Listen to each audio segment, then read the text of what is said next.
isn't. No, I guess Okay, not. okay, so we're live now. I'm gonna find the link and post it to channel 39. Yeah. Uh, okay, so So you I can don't know. actually view this on YouTube or what? Yeah, yes, they can. I can post the link, and it's a YouTube link, Ah, and then cool. they will be able to watch it on YouTube. So I'm just looking for it right now. Um, So did you have any interest in talking about what we were talking about in Channel 39? Did you want to talk about capitalism or art or any of that stuff? Uh, Any opinions? I'm not really sure. It doesn't really matter that much. Okay, I'll just say what I was saying then. Earlier, right? Earlier I was saying that I'm just looking for my. Earlier I was saying that uh, I felt that capitalism was good for artists because basically what I'm trying to say is it's opened a lot of doors.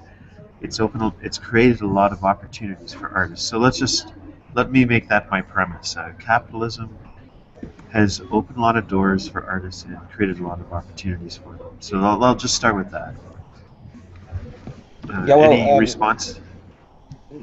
I mean, indirectly, yes, but I'm not sure it's a direct effect capitalism causes artists. But Right.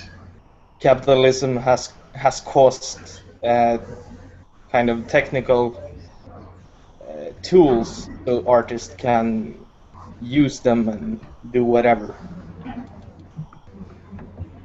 if you know what I mean. Right. Like this.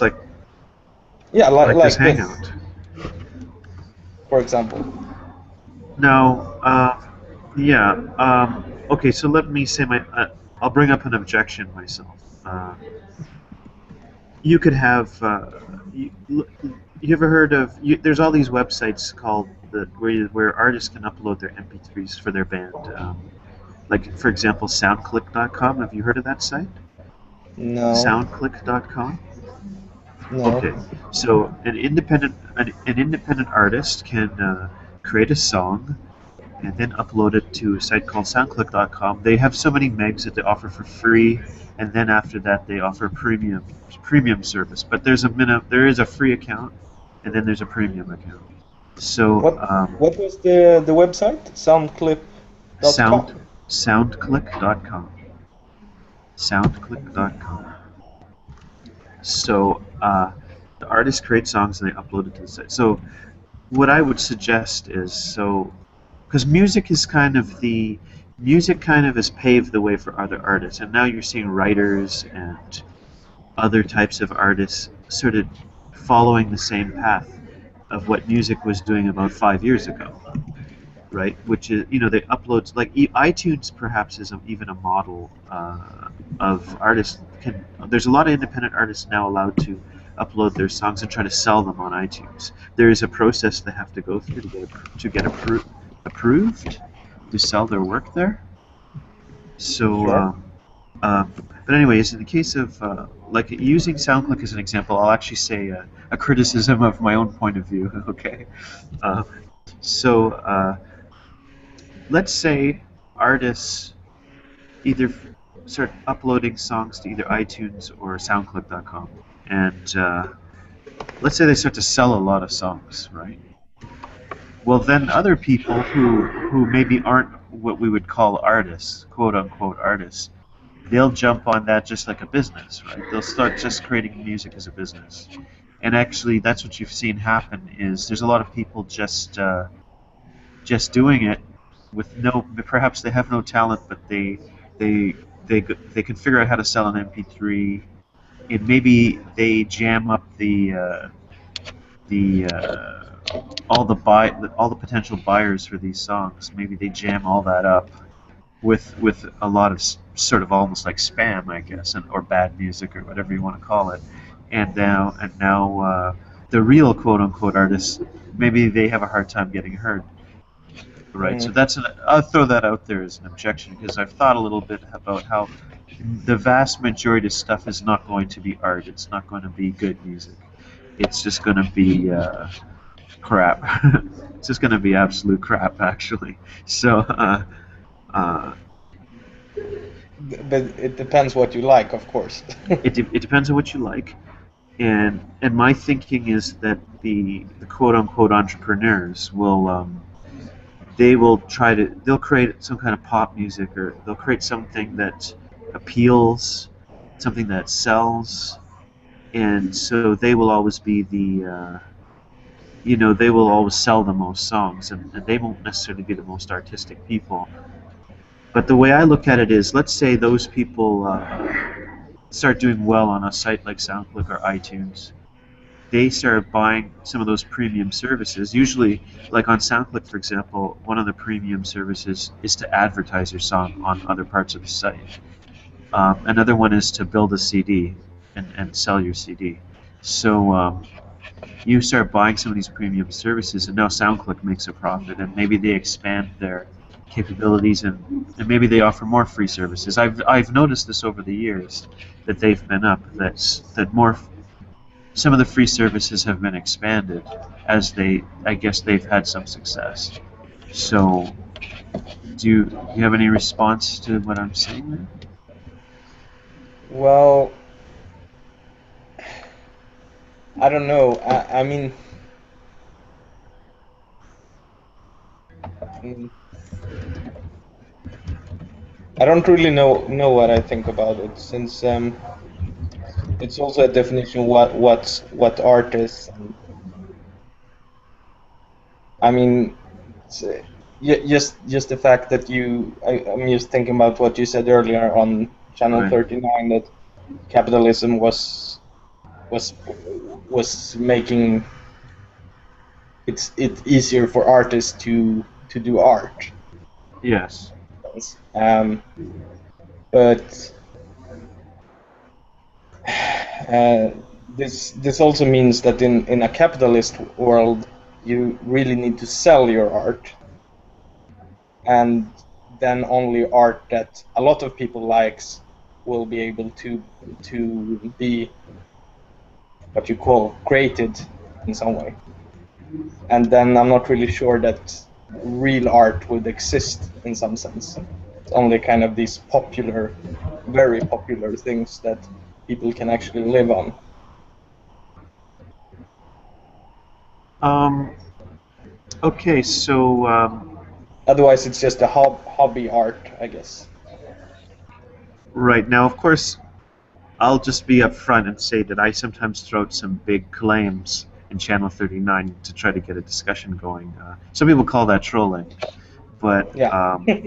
in this case, I really at least half believed what I said, and what I said, for those who didn't didn't read it, is I said that capitalism, there were more art. Basically, I say our world is basically becoming a more and more increasingly capitalist world. That's how I see things. That I don't see it as 100% capitalist, but it's got an increasing business or something element to it. And what I suggested is that there are also more artists than there ever have been. I didn't quite say it like that, I guess, but this is what I meant: is that our world is becoming more capitalist, but there's also more artists than there ever have been. And it has, to me, it's connected. It's connected somehow to this money making or business something element that. Because I think all these, maybe that's the desire to be an artist, I'm not sure what it is, but all these tools just get made by people, various service providers start creating these tools. But isn't it just connected to growth? I mean, economical growth, that people can actually just live being an artist these days. It doesn't really have to be about capitalism or socialism or whatever. But I'm not really sure how this ideal socialist state would work. but I'm not really sure that you actually can say it's more. You will have more artists in a capitalist world than a socialist world, for example. Right. And also, I want to go back to something you said a minute ago, because I'm kind of agreeing with something you're saying there. In a capitalist world, and all these quote unquote artists, they're themselves kind of like business people, I guess. They become more like that, right? They integrate themselves into whatever that society is.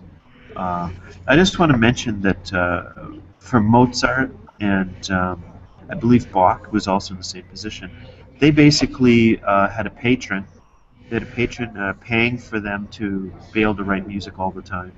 Mm. And so, for example, Mozart's patron was a bishop, and he wrote a lot of songs for that bishop, right? He Yeah, wrote a lot. He wrote a lot of songs for the bishop. And same with I think Bach was in a similar situation, but I'm not as sure about Bach. And I know Mozart was in this type of situation where he's got a patron funding him, and he has to write for the patron. And in some ways, I'm wondering if at the end of the day, an artist trying to survive, an artist trying to make a living, if it really changes, you've got the people that you're trying to somehow. It's always it's like the basic problem of being an artist is yeah, you're trying to create something that somehow entertains them, but at the same time you're trying to be a purist towards your own art, right? Um, I yeah. look But at in the end of the day, you need to sell it to someone. I mean, be it a patron or a government grant association or whatever, or to a public market. You need to sell it in some way.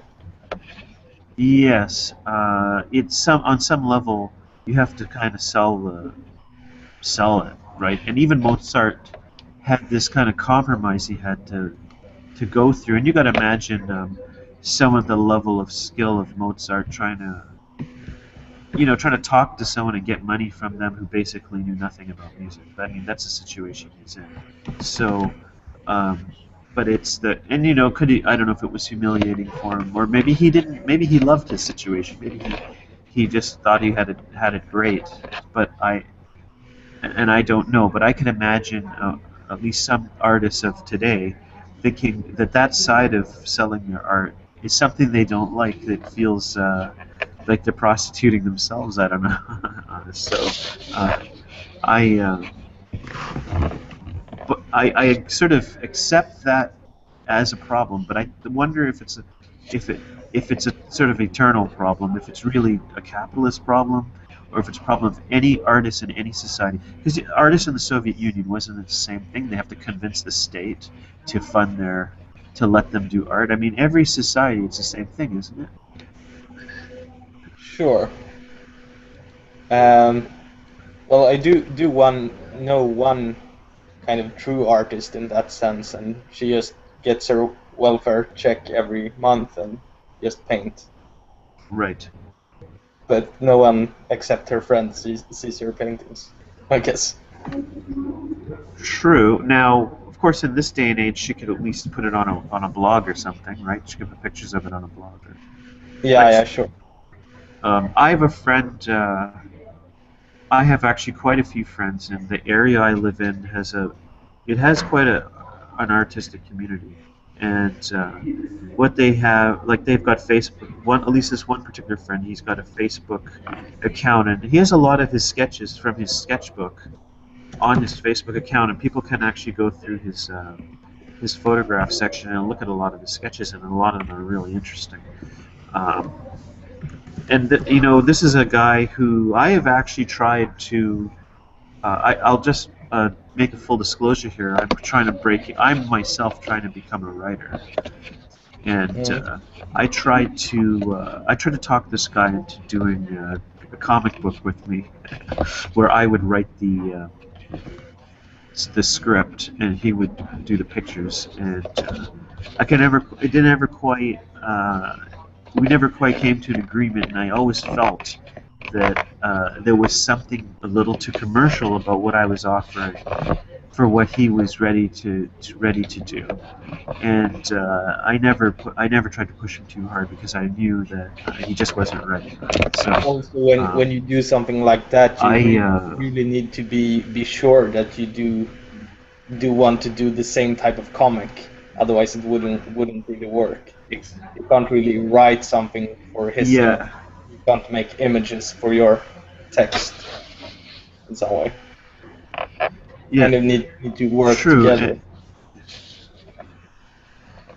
true. And when I think of the I don't know, when I think of the world I'm in now, so this is a local. So I live in a community. I don't know. I'm in a city of about 500,000 people. I'm not far from Toronto. So I'm in a pretty densely populated area, and I can find I can find local artists if I look around, even just in my neighborhood. Uh, but even these friends of mine aren't necessarily on the same page with me when it comes to actually doing something collaborative, right? So when I look at the internet, I look at the internet as this opportunity to reach out and actually find someone maybe more, like for example this comic book idea. I think the internet gives me an opportunity to find someone a little more compatible maybe with this project. The funny thing is, if you saw how weird and off the wall this project was, it's hardly commercial, right? And yet for this particular guy, it was a little too commercial, which I find funny.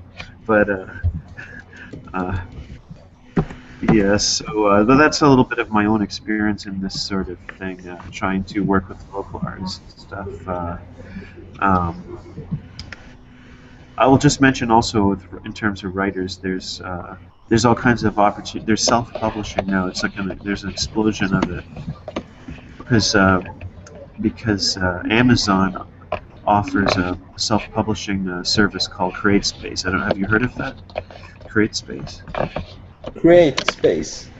CreateSpace. Yeah, it's an Amazon. You know Amazon.com. Yeah, I know Amazon. They own a publishing service now called that gives people a chance to just self-publish their books. And what's happening is that where in the past self-publishing was like a bad word. You know, if you wrote a book um, in the past, it was called vanity publishing, and it just meant you're gonna have boxes of books in your house, you know. But now some of these books are selling. I wouldn't say it's the majority, but there's a significant number of these books that are selling, and it's the way Amazon is integrating this independent writer service with their whole company, right? Because Amazon's the biggest book retailer as well. So they integrate the self-publishing opportunity with their business. Now, of course, a lot of people just put a book on there and it's crap and it doesn't sell. But um, but you know, there's a few that do get noticed. I've seen, and this has only really been a strong phenomenon for maybe 2 years or so, something like that. And it'll be interesting just to give it another 2 or 3 years and just see what direction that goes. Um, but also, are we going to get quality writers? Or are we going to get people just trying to be popular? Like, what exactly is Yeah, going to happen? for everybody writing in English or any other major language, it's a huge market. I mean, for Swedish writers, it's not that big market really, since I mean not that many people. Yes, that's true.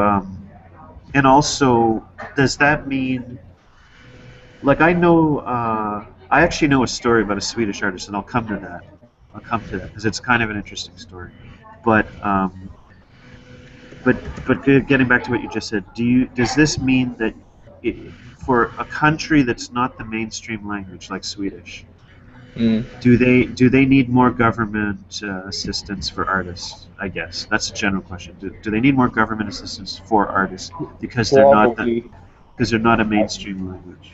Well, it depends. I mean, there are a couple of things on TV that maybe gets bought by some American or English company, the rights to that kind of idea that's developed in another country later on, or something like that. But mostly, if it only airs in Sweden for TV, I'm not really sure how much money it makes. I know that just a small, common pocketbook at a local store, some kind of book that people reads, but not a very popular book. I know that they make around so at the TV show that they make around 100,000 Swedish crowns, and that's what's that in dollars? So $1 is 6 Swedish crowns, or about. So it's my math is not that good. But I think I know the basic idea of what you're trying to say. Yeah, so it's not a lot of money. And writing a book, so you get like 1/3 of a yearly income in by writing a book, or something like that. And maybe it takes a year to write a book. So Yeah. Okay, so let me tell you that story that I'm talking about. There's a I don't even know exactly how to say his name. He composes electronic music. So a lot of my feelings about this stuff comes from music. So his name is Martin Lindy, Lindhe. So I don't know if I'm saying it right. Uh, and he's from Sweden. And he he talked about something called music circles, or circles or something. It was a Swedish. yeah, It's a educational program, he called it. He said that.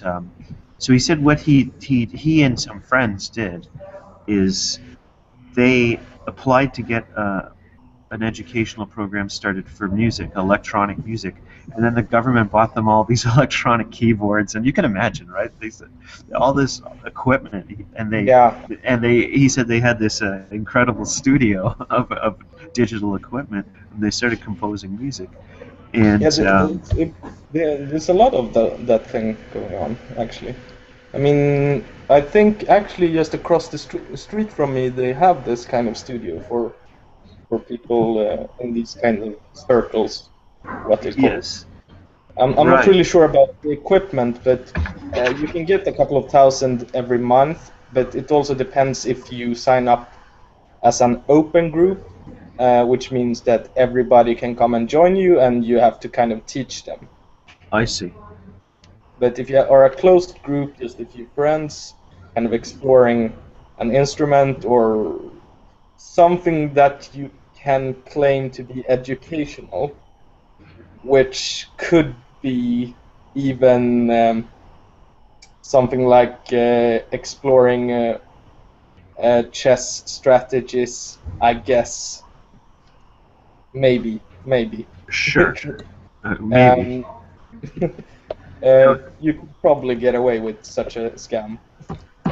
well, I don't know if to call it a scam because, well, he was saying that I think his was the open version, and it did sound like almost like a hippie community with uh, a lot of people learning about this subject and using this equipment and getting like he said he practically lived at the place basically, so he really was there learning it. I mean, he was doing what he was supposed to do, right? He was at that place learning all that equipment, and that's where he learned all that stuff. Is in one of these circles. So anyway, so he's got like he's like a one man band, right? It's called Basic, Bassic, with two S's, and he he writes electronic music under that name, and I think it's pretty good. And when he told that story, I was kind of blown away that yeah, it was through one of this government programs that he learned that. And I think he even somewhere has some recordings of some stuff he programmed way back then. But it was just interesting. So I mean, there's an example. The government, they may have even seen it as a scam in their own minds, but it sounds like it achieved, to me. It sounds like it achieved its objective because an artist came out of this program, E- and he's pretty good, I think. So even these kind of the people at this we had this kind of uh, I wouldn't really call it well mostly a kind of a geek club association sort of thing where we got money from these people, right. and they kind of told us that anything that you can claim to be under these kind of rules, just write it down and exaggerate if you want. We don't really care. Because it's cheaper for them to kind of give us money than, well, than having young people out in the street doing crimes or whatever. It's kind of the Actually, philosophy. there's something to that. I mean, you'd have a hard time convincing Canadians to fund that, but I think there, for a culture that's ready for it, I think that there is something to that actually. Because I mean, what is it people are doing if they're not uh, working on something like a skill? Like for example, some kids are going to music lessons, but other kids, what are they doing, right? So I mean, there's something to that. I don't know if it's necessarily creating social problems. So I don't know if we should assume people are going to do bad things if their time if they get to do what they No, want. no, But but I mean, people that doesn't have things to do are more likely to do crimes. I think that's pretty obvious. I mean, okay, frustrated, bored people. right, and they have a saying, "Idle hands," right? If their hands are idle, they're going to do something bad. There's more likely to do something bad. So Yeah, and I think, but maybe I mean it's a lot about the culture here that we have a lot of these collective things, and the government can help out to raise money for these types of things, or in the local association of these of the kind of neighborhood where I live, we have all sorts of areas which we share with everyone, like saunas and kind of guest rooms, party areas, and all stuff like that. So I think it's also a little bit about how we think about things here, like sharing resources in a way. I'm just posting our link into Channel 39 to see if any of them will even watch it. It took me a minute just to even find that link, so I'm still not 100% smooth with all these things to learn about operating this. But it doesn't seem too bad. I mean, there was about 10 things to learn, but so are you chatting at the same time with them? Eh? What? Uh, I didn't get that. Sorry. You are also chatting within Channel 39. Um, yeah. Now I just wrote one thing. Otherwise, Oh, okay. trying to actually do some work while we're talking, but it's not Oh, working. okay. I actually have work to do myself, but luckily I still have a few extra days for my deadline. So, but Yeah. Right. I've been so excited about this. I've been working on this, learning about Google Hangout more than anything else actually for the last couple of days. So, I've also been in Channel 39. You notice, just begging people to come and talk to me. So I got to thank you for coming here and talking to me because no one else had the balls. Mm. So JMM wants us to read some kind of bench story. Which was that? Uh, Okay, so how long is the story? If it's a short story, do you want to read it and then you explain the story to me? yeah, but I can't find it. Oh, okay. Right. Um, Okay, so what we're going to do. So by the way, we are sort of talking to people on freechess.org's politics channel, which is channel 39, and we're going to look for JMM's story, and then we're going to discuss it, I guess. Um,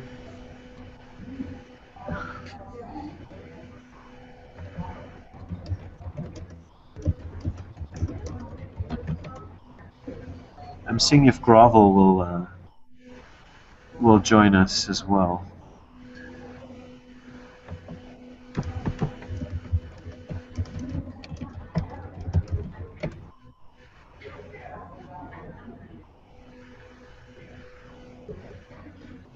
Have you found the story?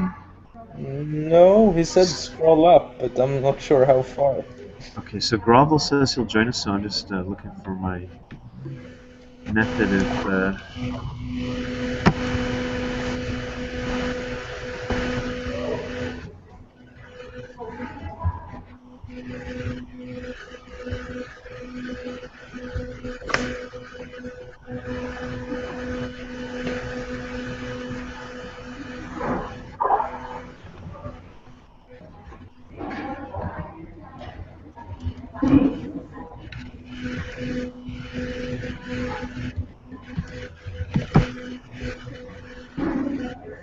I'm just setting up Grovel's invite.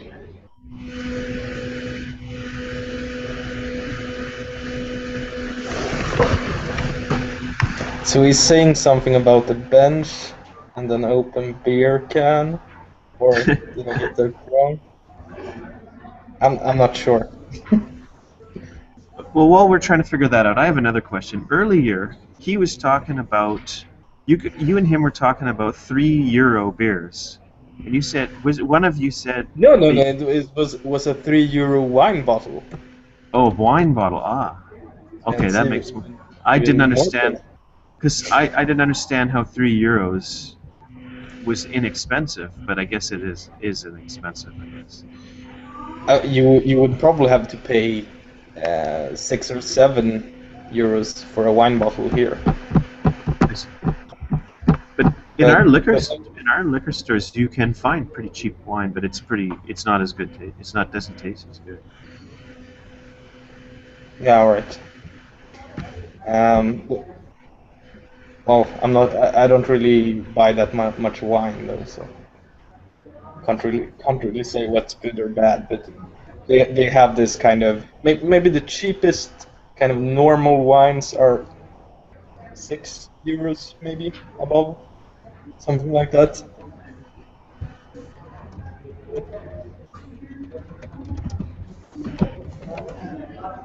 So Chess Tutor said, "Hooligans, are we?" And I said, "Yes, you are hooligans." Hooligans? How did you Yes. see that? Do we have a chat somewhere? Well, that's the No? name of our YouTube video is called freechess.org Hooligans, or discussion with freechess.org Hooligans. It's at the bottom of our Google Hangout screen. It shows the title. So I'm just trying to invite Grovel. I'm just, but he's James on YouTube, and I'm trying to find his name.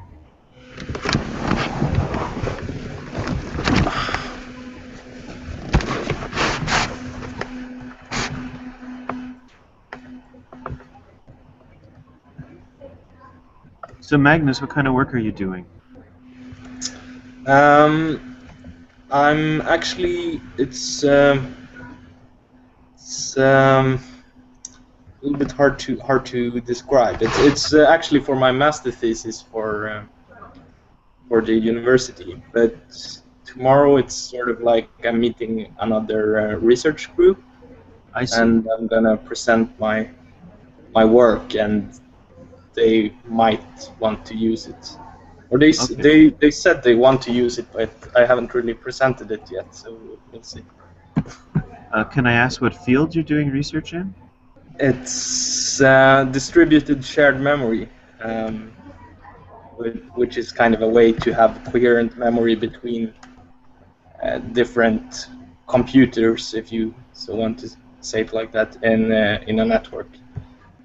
So it's been done before, but my way is pretty good performing, and it's also very portable, and there's a bunch of new ideas in it. Is this computer science? Yeah. Okay. Do you have any, What? do you have any interest in cognitive psychology? Cognitive science? Well, maybe.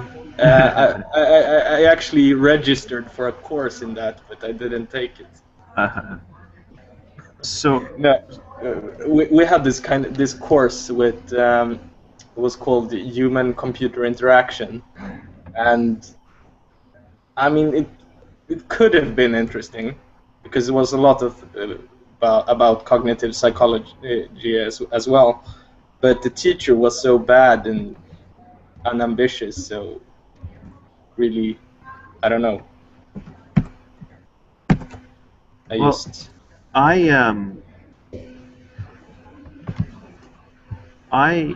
took philosophy, and I don't know if you in some cognitive science departments they actually allow philosophy to participate, and some they don't, and also the psychology departments. And I guess the reason philosophy can sometimes have something to say is because of their research into logical systems. And I'm guessing psychology is because their understanding of the mind. Yeah. So we have a university here in southern Ontario that has a pretty big department in cognitive science, and it has people from all those different disciplines. Basically, they have a journal that involves all those three disciplines. So I don't know. I find it kind of interesting, but I do wonder what it really says or could accomplish. You know what I mean? I wonder about its general goals as a field, but I do find it interesting as far as just a kind of a science fiction topic. But I mean, it's very hard to say anything about it. I mean, it's not measurable in the same ways like my benchmarks are measurable. Right. So I don't know. I think I have a easier task measuring, at least, kind of how will certain things affect the system. And I mean, in psychology or cognitive psychology, you basically need to perform some kind of statistical tests or ask people or stuff like that. And I'm not really sure how reliable data you can get, and how do you actually analyze the data. Yeah. Well, I know a lot of, and I have not investigated that deeply into AI, but what I have looked at, it was more of a just going over what we already know, what we know about the human mind, and so how a person could learn physiology and learn about the brain, and I'm wondering, okay, well, what is it that what is it we're bringing in the other disciplines for, right? What is it that we have to say as a group? And I think I don't know if it's really found itself yet, or maybe people in the field do know, but I have myself not really. I have not learned that myself. I guess I just don't know that field that well. So, did you ever find JMM's story? Not really, unless he wants to write it again. I think he's listening. Maybe. He said something about your accent, anyway. Yesterday, well, Grovel and I, who was James when we did the Google Hangout, we had a discussion, and everyone said my accent sounded French. I don't know. French. I don't know if it's they think everyone from Canada sounds French, but I don't know. Or I know. Can you pronounce H sounds like hello? I mean, for French people, usually they kind of skip the H sound in lots of words. That's the only thing I. I'm trying to find JMM's story.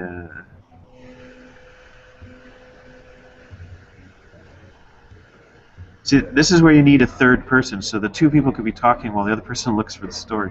I'm like scrolling through hours of text to find the story, but I don't Yeah. really. That, Since I I don't even have the messages timestamped, so it doesn't really matter for me that he says when the server time, when the story begins at server okay, time. he's now given us instructions how to look it up in CHlog. That's what nerds we are on the chess server. We know how to. We have our little bots that we create that can search through our own text of inane conversations, find quotes and stuff. Okay, so he's given me the CHlog command. So now I'm searching through CHlog. uh, we are live on YouTube. Blah blah blah. I don't see the story. I can see it. You see it? Yeah. Should I This read is, it? if you can see the story, yeah, read it. JMM says, "Let me tell you a story. It's about sociology, I believe. I live in a middle-class area where people live in row houses, like in the UK. There's also a public area, a sort of small park, and there are concrete table tennis tables there and benches. There was a habit here that you could take a can of beer, go there, sit on one of the benches, join people and talk to them. This was open in the sense that one who was new in the area was also welcome to join. But well, benches are not always that convenient. Weather can be bad, for example, and then it does not work. So people built a small house to meet, 50 square meters, and a fireplace. Now the people who live here from the very beginning of this district meet there, but no new people come. I've been living here for 15 years now, but I still do not feel I'm allowed to enter this small house. Although they are friendly, this is not an issue. The trick is that the threshold is too high. You cannot just join and then gradually become a member. Something that worked with the bench technology, the inclusive character of this social life. It does not work if you need to cross the little house's doors. I think that was the story. Okay, so let me make sure I got it correct. There's a community, and I'm assuming it's in Poland, and Yeah. okay, what I don't get is how can you build a house there? Do you have to get a government permission, or can you just build a house? Is it like squatters' rights? I don't know. It's Poland. You can probably just build a house. You can probably just build a house because this is Poland. So just no offense, JMM. but maybe the point is some people will just get some wood and start building a house, but the people who are already there might get offended if you do that, right? Because they were there for all those years, and they're saying, "Well, why don't you just sit on the bench over there, right?" Or something like that. So, um, So I think the question was why does the community stop being so inclusive when there's a door in between? I don't know. well, sometimes if there's a newcomer, right, to any social situation, people who are already there are resentful. I guess maybe. I mean, we have sort of the similar thing at the university. In my educational program, we have this kind of room that's it's the IT program's room. So every student that goes to our educational program has access to this room, and it's just a room with lots of stuff, and this coffee and kind of a small shop, and stuff like that. But it's only kind of restricted a few people that dares to enter this room and kind of put up all their stuff there. Yeah. I actually know a story. Okay, so there's a guy I used to chat with from.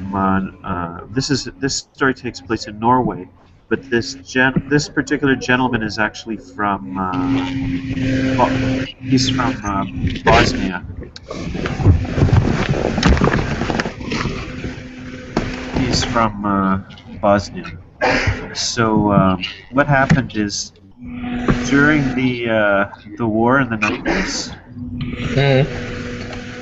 He, just a second, I'm just going to adjust something. During the war in the 90s, he had to leave Bosnia. So he was like a refugee, and he went to Norway. I believe he was accepted into Norway as a refugee, and he started going to university there. So he was, a young man in a strange country. And anyway, he had a math class, I believe, and he goes to the class, and the teacher writes a question on the board. And it's a particularly hard question, and no one gets the answer. Finally, he thinks he's got the answer, so he gets excited or something, and he puts up his hand and he answers the question. And the teacher, I forget exactly what he says, but he says to the class, began hissing at him and stuff. Right. Have you ever heard of something like this? He called it Jante law. Yeah. This is. But I didn't understand. I didn't understand this hissing part, though. He said the class started to make a noise. He thinks it might have been hissing. He's not sure. They started to make a kind of a noise to.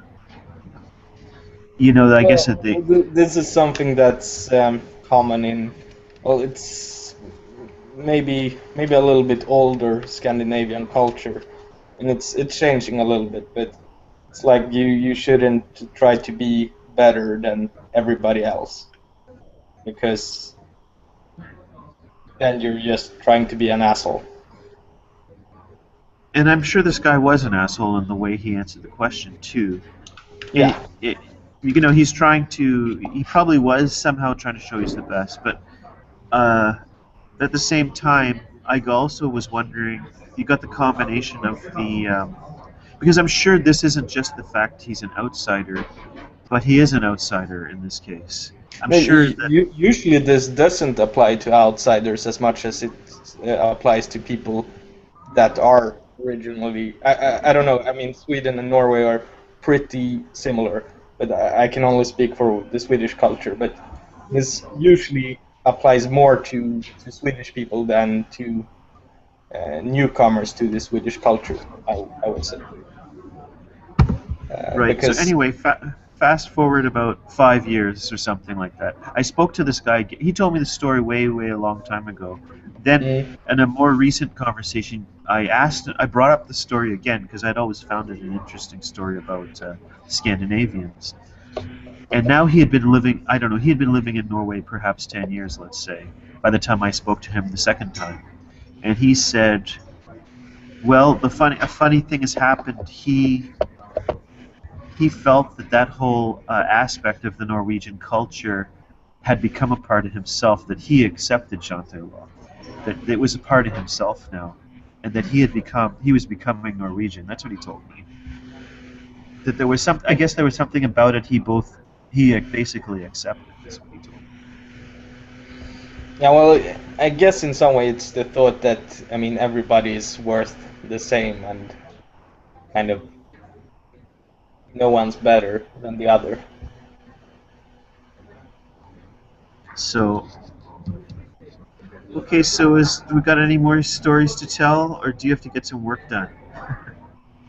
Um, no, I'm doing a little bit of work when I can. I can probably do some tomorrow as well. Okay, I do you have want to done keep it. chatting? I don't know. Did the Grovel joining or Well, no? I've sent him the invite. I've sent Grovel the invite, but I haven't seen him.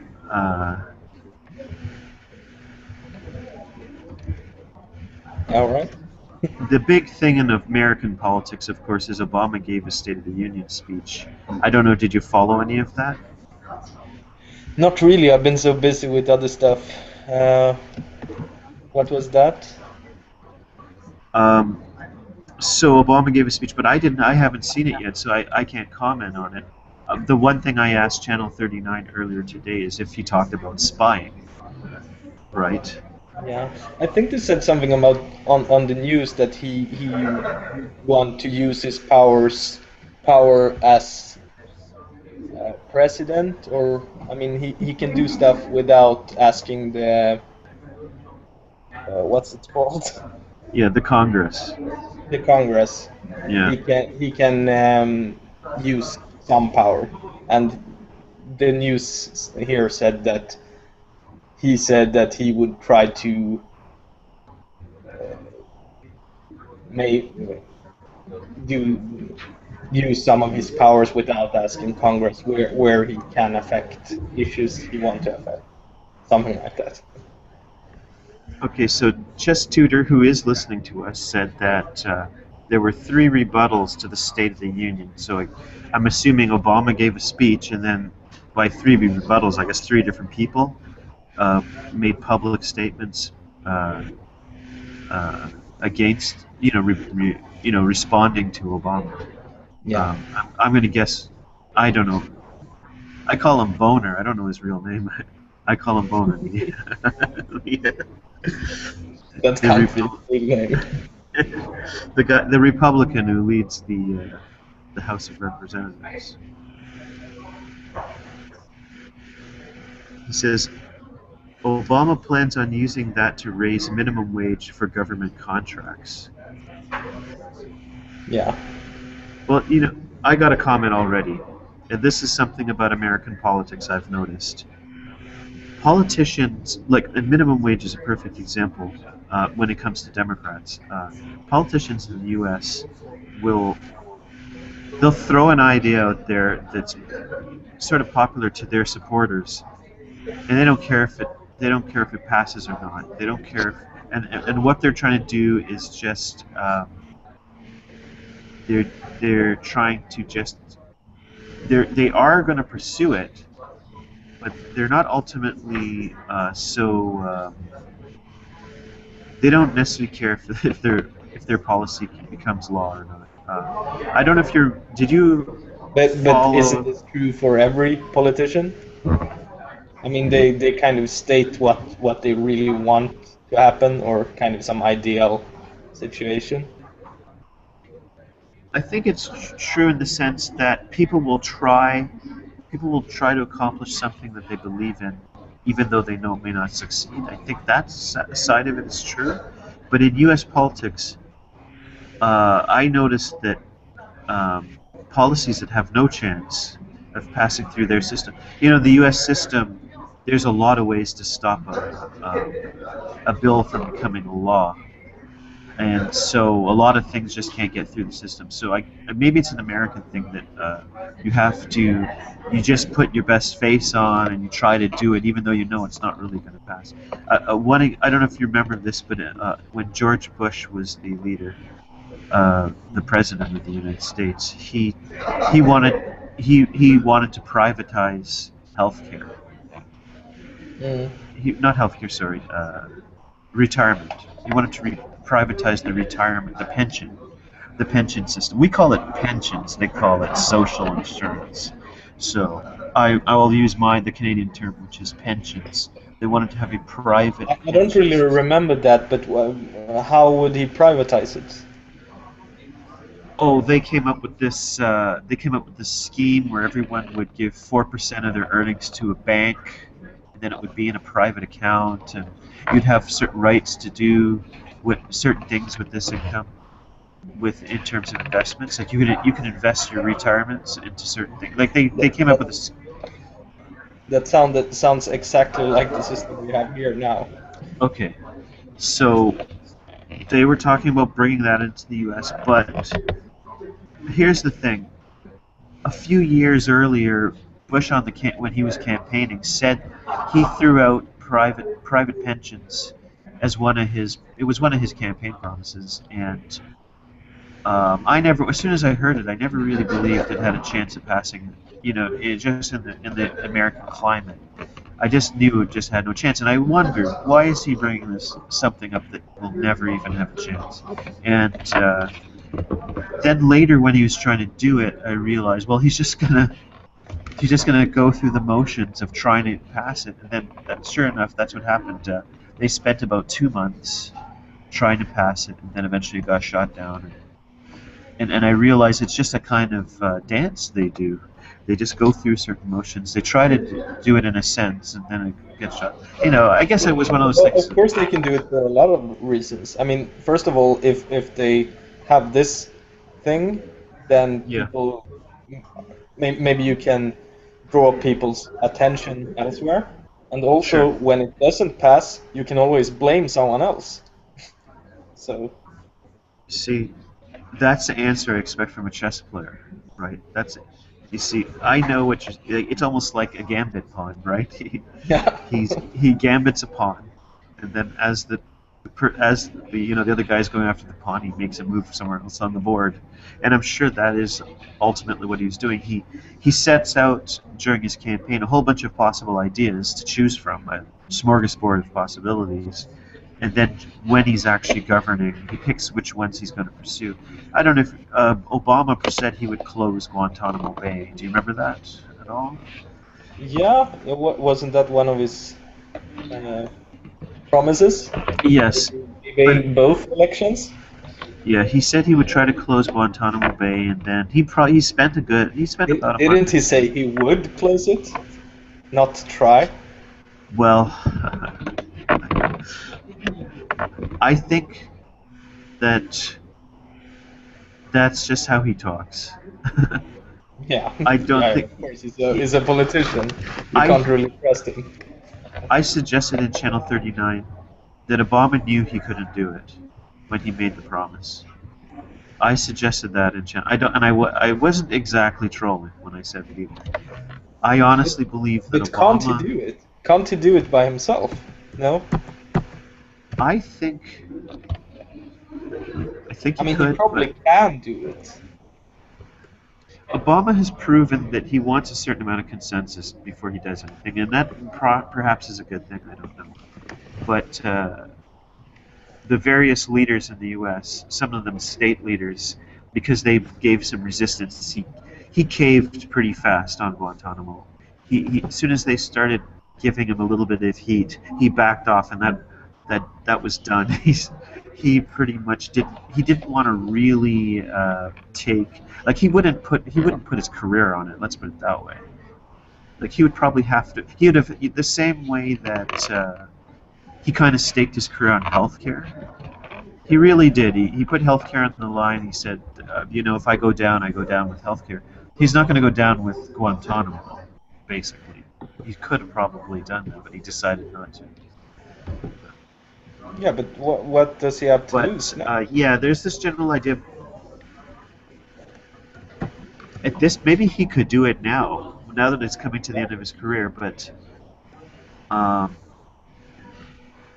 I don't know. I think maybe other Democrats don't want him to do it.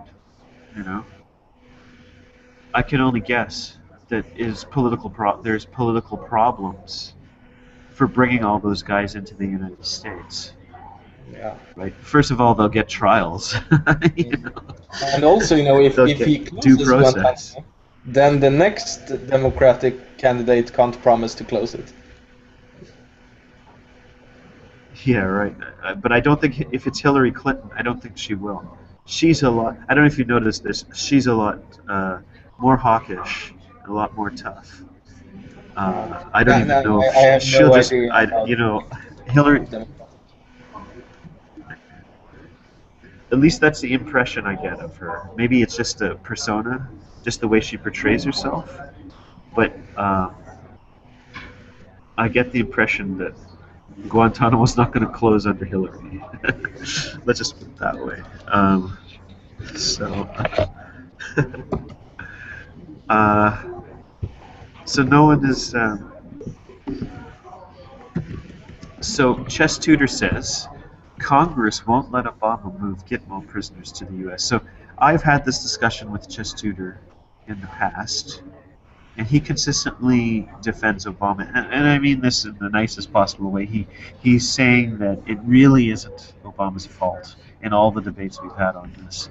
He's tried to, or he perhaps is even a bit convincing that it really Obama really tried his hardest, but everyone was against him and couldn't get it through. Just Tudor, did Democrats block Obama as well, or was it just But Republicans? is that really the case? I mean, has he proposed to shut it down, and the Congress didn't pass the? Yeah, did he actually try to? Did he actually put a bill on the table? That would be interesting. Yeah. I don't think so. But also, what about executive orders? Because this is outside of the.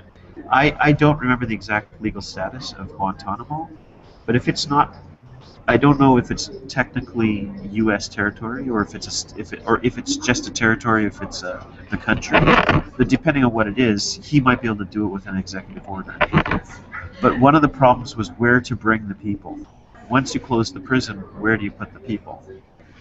Right? So I believe Illinois, the state of Illinois, was one of the possible places, and they, I guess, put up a fuss. And that's Obama's home state too. So I don't know. It sounds like I think he But could have. what's the issue? The states are afraid to take these prisoners, or? I think it's the idea of having terrorists brought into their state. They have to stand up and at least let the federal government trample over them to do it.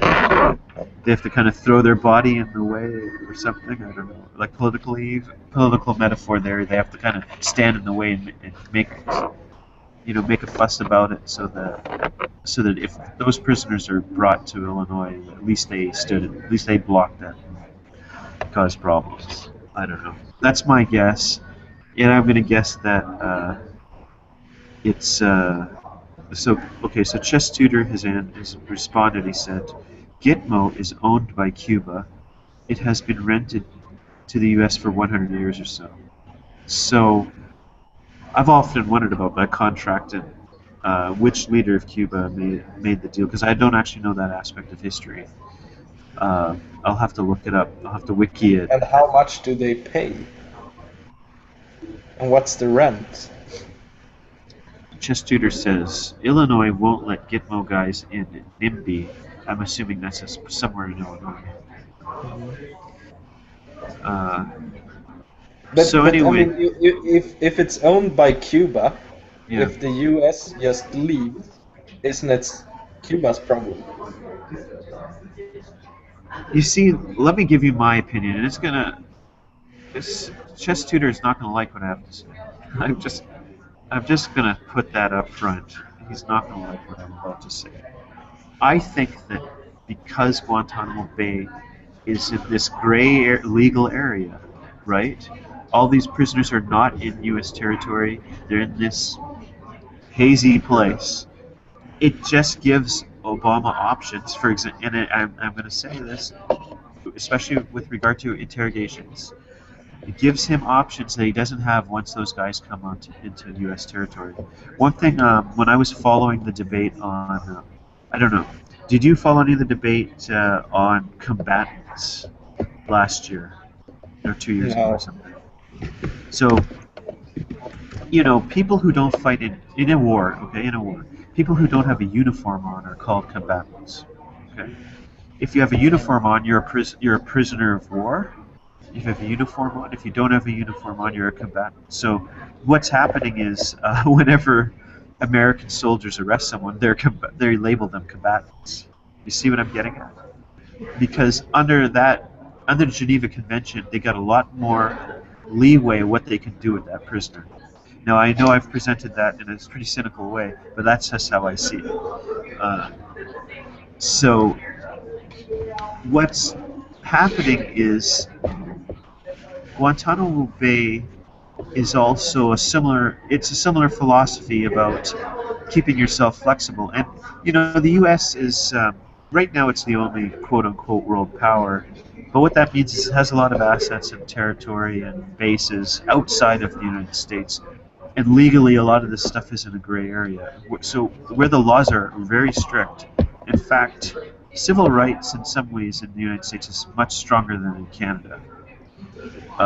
But the government uses these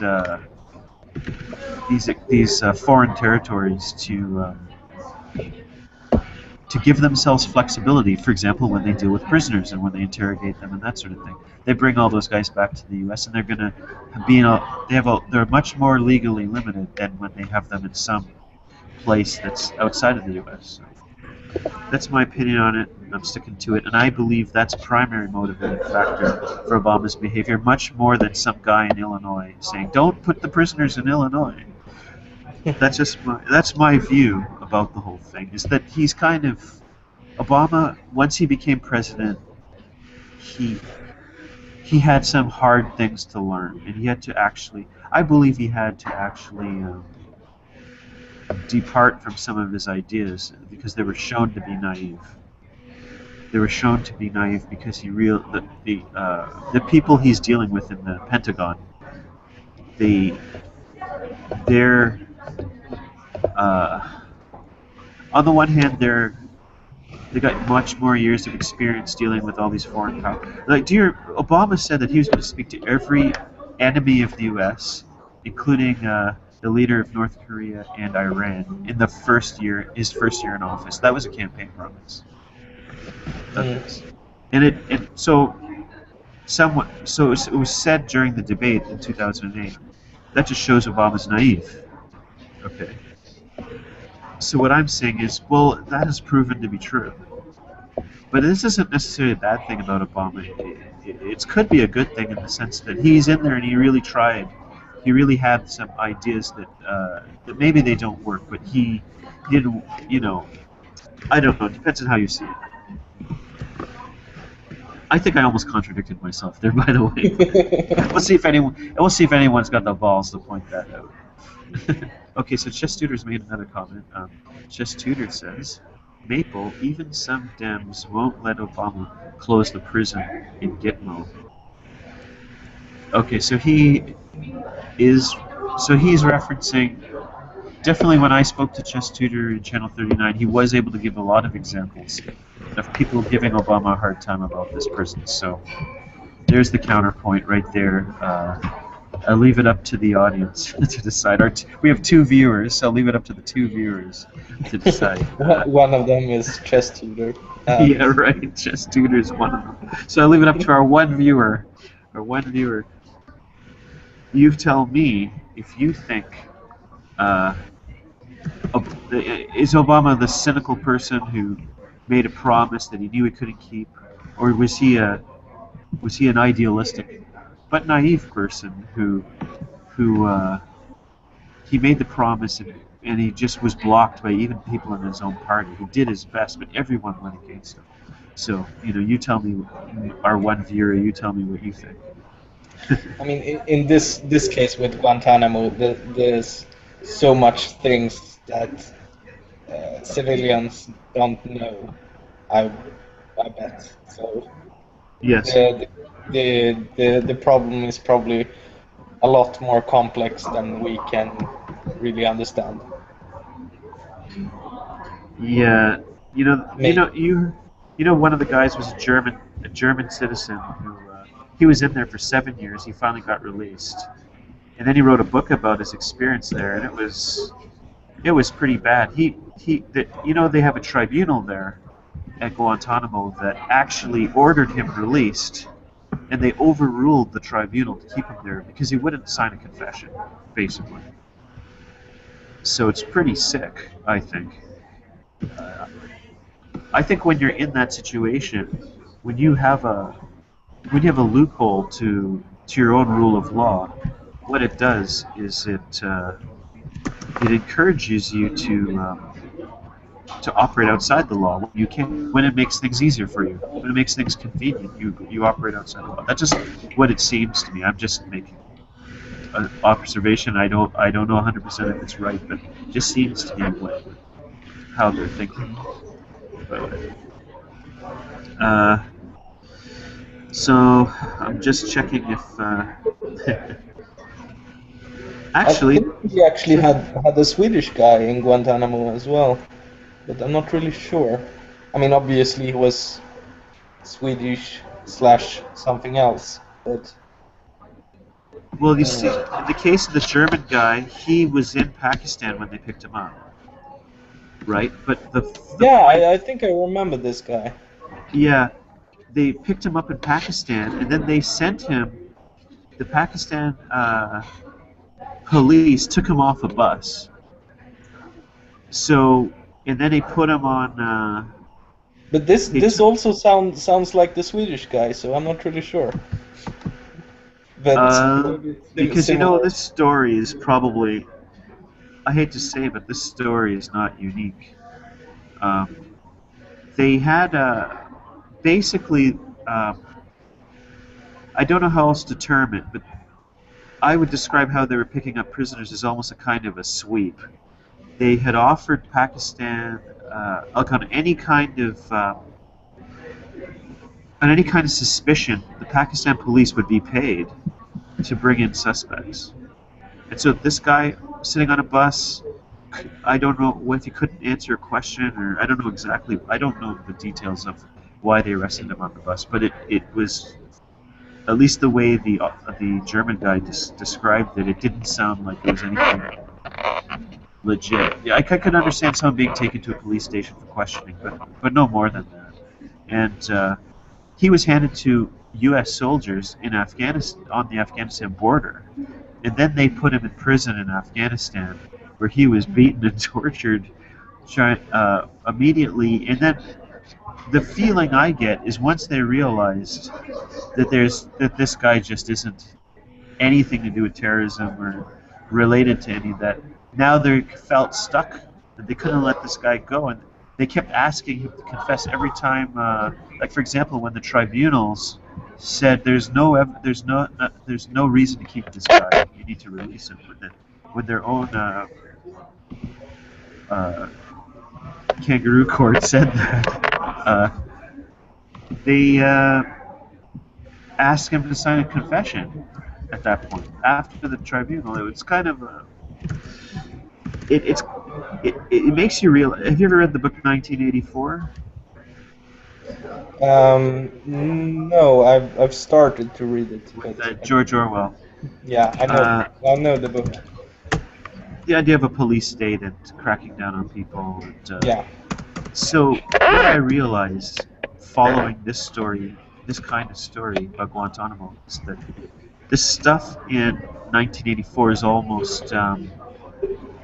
it's almost all explainable. Everyone has their reasons for what they did. You know, everyone has their reasons for why they acted the way they did, and it all seems fine, and it makes things easier, I guess, to hunt down terrorists. But at the end of the day, you're still kind of taking away rule of law and civil rights and all that kind of stuff. And I guess you have to decide how valuable you think those things are. Okay, so Chess Tudor is making some comments. He said, Maple, I think the German was in Turkey, not Pakistan. I saw an interview on, where would I see it? Because and don't forget, we could be thinking of different people, because lots of people were arrested. I'm thinking of a guy who was arrested in Pakistan. And then he says there was a bounty in Afghanistan for turning in Taliban. I think the German had the same name as a terrorist. Okay, and then he goes. Okay, then he's talking to someone else at 39. So, okay, well that's interesting. He's saying there's a bounty for Taliban, and that maybe the guy had the same name as one of the Taliban, and there was a issue of confusion. But this guy spent first of all, he spent quite a long period in an Afghanistan prison. But when he got to Guantanamo, he spent another 7 years there. So they can't sort this out over, like, let's say 8 or 9 years. Sorry, I have a phone call, so I Okay. need to go. Okay. Are you gonna take it? You wanted to say goodbye? Yeah, Oh, I think I have to. okay, Magnus. Thank you for talking. I really appreciate it. You're the only one who has the balls to talk to me from Channel 39, and so Yeah. thank you very much. And you have a good day. And make sure you get your research done because we need you to keep getting your sustain your research program. Okay, so you work hard. Thanks. Okay. Goodbye. Bye. See you later. Okay. Good.